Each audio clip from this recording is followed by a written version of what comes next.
Welcome to this week's Big Tech Gut Check here on Scrolling to Death. This update is for the week of February 5th, 2024. And last week, I told you about the big tech CEO hearing where CEOs from Meta and X and Discord and TikTok and Snap had to answer why child exploitation is all over their platforms. Despite this federal investigation and visibility of all the harms, Meta is specifically experiencing huge growth. Their stock is doing so well that they're paying out their owners a cash dividend. Mark Zuckerberg alone will pocket $29 billion in one day. This is just weeks after apologizing to parent survivors for having a hand in the death of their children through social media harms. Something doesn't feel right about that, don't you think? One more update on Meta for this week.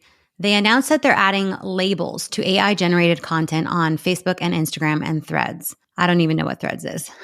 How this is actually going to work is sort of confusing. There's little data to suggest that Meta actually has the technology to detect and label AI content at scale. We all know that AI-generated content is nearly impossible to spot. And don't forget, AI-generated nude photos of underage children have been rampant on Meta's platform for a few years now.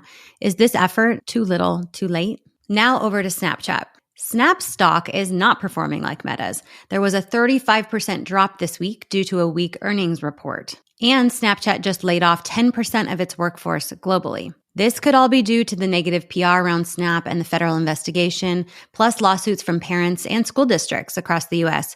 Oh, quick note, over 200 school districts are suing big tech companies for increased mental health support that they need to provide to students. Back to Snap. Snapchat is struggling to keep up with its competitors, and at this point, they're throwing shit at the wall to see what sticks.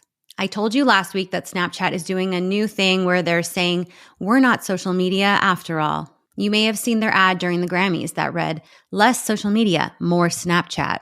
And Snapchat has invested big time through a partnership with the NFL. Snapchat's new camera kit technology will be integrated on Sunday during the Super Bowl. We'll likely be seeing their pathetic new anti-social media ads sprinkled throughout Super Bowl content. One more Snapchat update that is concerning parents.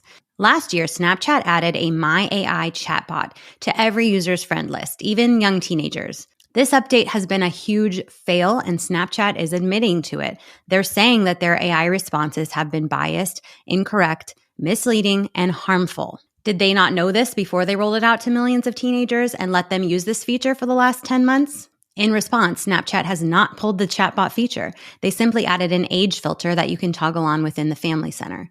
The problem is that kids can, on their own, leave the Family Center with just a few clicks. Concerning? Yes. Surprising? No. Snapchat doesn't give a shit about traumatizing our kids. Lastly, a few study updates that you're going to find interesting. Studies have been finding an increase in misogynistic content, especially on TikTok. The algorithm is serving more and more extreme videos, often focused on anger and blame directed at women. Related to the manosphere, you may have heard of Andrew Tate. He's a self-described success coach who has been criticized for recruiting young boys to his misogynistic lifestyle. In August of 2022, his content was actually banned from Instagram, Facebook, TikTok, and YouTube. But it was just revealed that YouTube has not only been hosting Andrew Tate content for the past year and a half, they've been earning ad revenue on Andrew Tate videos.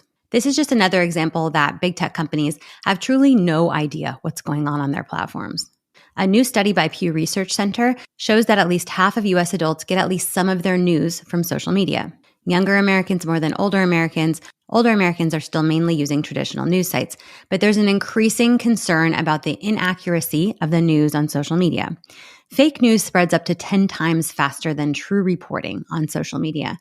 So the social media algorithms are incentivized to spread around fake news over real news.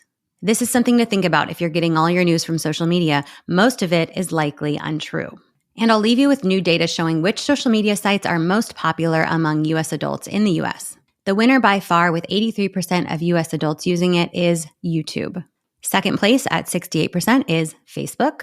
And with nearly half of U.S. adults on the platform, third place is Instagram.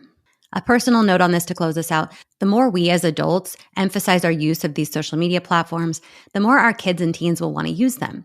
And they're proving to be very harmful for kids. Just something to ponder. Thank you for listening in to this week's Big Tech Gut Check here on Scrolling to Death. I'll see you next week.